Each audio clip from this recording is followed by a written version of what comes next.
भवाय च रुद्राय च नमः शर्वाय च पशुपतये च नमो नीलग्रीवाय च शितिकण्ठाय च नमः प्रवर्ते च युक्तकेशाय च नमः सहस्राक्षाय च शतधन्वने च नमो गिरिजाय च शिपिभिष्टाय च नमो मेधुष्टमाय च शुभते च नमो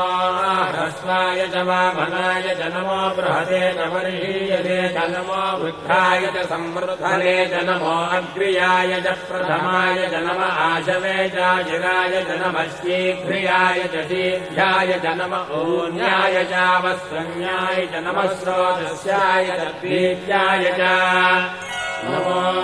ज्येष्ठाय च कनिष्ठाय च नमः पूर्वजाय च परजाय च नमो मध्यमाय च वगल्भाय च नमो जघन्याय च बुद्धियाय च नमः श्रोभ्याय च प्रतिशल्याय च नमो याम्याय च क्षेम्याय च नमो उर्भर्याय च